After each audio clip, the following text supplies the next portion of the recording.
What's going on, everyone? The weekend's finally here, and now it's time for an update for one of the loft conversions that we have ongoing at the minute. So this one is over in Horsham. We've done a few previous videos of this, which you'll be able to find on our YouTube channel and also our Instagram page. So it's been a busy week so far. We've had the roofers installing the tiles onto the two gable end pitch dormers towards the back of the house, also tiling around the new Veloxes towards the front, and we've also had the guys installing the insulation throughout, which I'll give you a breakdown of in a second. So let's take you on in and show you what's been happening.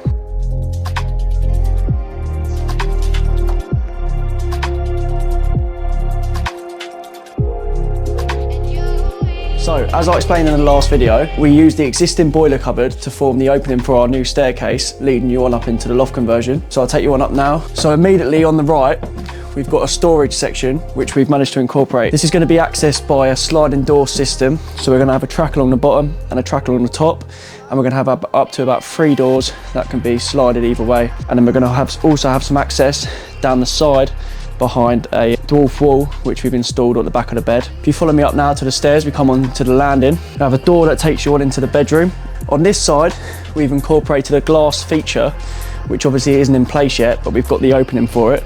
Just going back and forth with the client, coming up with a finalised design, which is going to look great. And it's also going to encourage even more natural light down into the hallway throughout the house through this dormer window that we've installed. So this area here is going to be area for like a dressing table for the client, with again some more storage tucked away here. Going to incorporate some drawers and come up with a bespoke design for that too. In this section is going to be where the bed is going to be, looking out through the set of banked Velox roof lights which we've installed, again encouraging even more natural light into the loft. And then as we come through here, we've got a sliding door, otherwise known as a pocket door. So this creates more space. With a standard door which opens in or outwards, you lose that space due to the door swinging. So this is achieved with a metal frame which we installed within the first fix of the build. So as you come into the master bedroom ensuite, this is going to be a wet room opposed to a typical bathroom.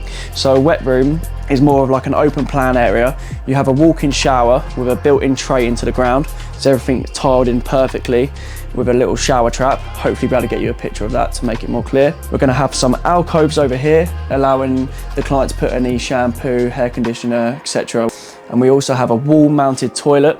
So essentially the toilet will be floating on the floor and won't have your traditional system. It's all built within the wall. Over to this side, we're going to have a 1700mm long freestanding bath with a his and hers sink over to this side, looking out into the garden through another dormer window. We're going to have 2 spotlights here. We're going to extract a fan here, which is going to go straight up through to the roof with a tile vent. And then we've got a spotlight over here. And then we're going to have a big twin vanity unit over here with a light in the mirror too, and another downlight positioned in the apex of the dormer. So the guys have been busy over the past week installing the insulation in accordance with Part L of the new regulations brought out in June 2022.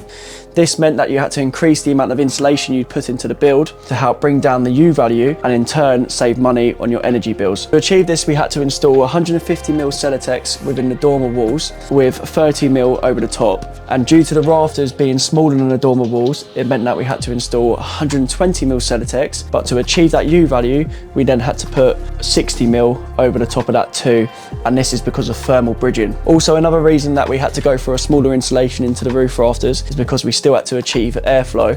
So we have a dry ridge kit system along the top of the ridge line, and then we have a fascia vents running along the bottom of the rafters too, allowing the roof to breathe and to reduce condensation throughout.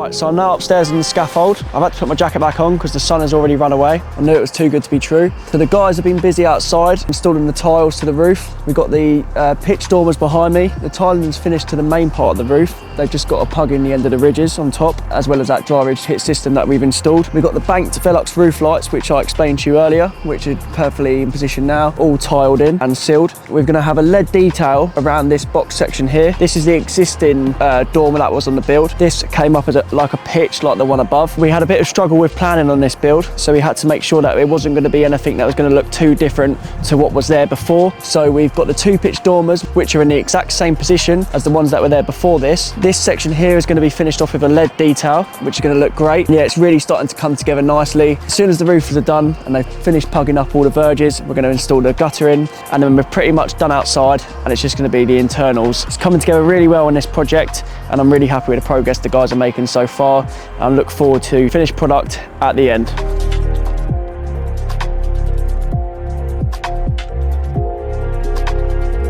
Okay, so it's time for another update on one of our extensions that we've got ongoing at the minute. This one is in Horsham. So this is a rear elevation extension, single story. So the whole idea behind this project was to increase the size of their kitchen space that they currently had at the minute and turn it into one big open plan kitchen and dining room area, also with a snug included as well. Been very busy cracking on inside. The plasterers have completely finished their work throughout, and now we've got the carpenters in doing their second fix. The kitchen is going in. So we managed to utilise some of the existing kitchen units to help save money on this project, and we were able to match it in perfectly with some of the new ones provided by Howdens too. I'll take you on inside and show you what's been happening. So behind me now, we've got the two set of bifold doors, one fully concertinas to the right side and this one fully concertinas to the left, creating that outside and inside living. So we've got an LED strip which goes all the way around the perimeter. We've actually got two of these. So we've got one running around this section here, and then we have another one as it pitches up, going around that section up there too. Now this can be controlled by either a switch on the wall, or now they also let you control it by an app that you can get on your phone, and it can also change colours depending on the mood that you want to create. We've got a bank of units running along this side here, and then we've got a lovely sized island / breakfast bar here too, and then we have a set of tower units over here, which in the last video we mentioned how we reduced the size of the garage as there's quite a lot of space there already, so we took it back 600mm to allow for the units to fit in perfectly. We've got an opening here for a double fridge freezer to go, so yeah, it's coming together nicely. I believe the guys have just got to come in and do the templates for the worktops, and the client's just deciding on the floor they want to go for too. The snug area is going to be over here in the corner. We're going to have a media unit with a TV hung on the wall, so it's going to create a great space for this family where they're going to be spending most of their time all together and also entertaining any guests that they may have too. So cool, thank you for checking out this video, and be sure to be ready for more updates to follow.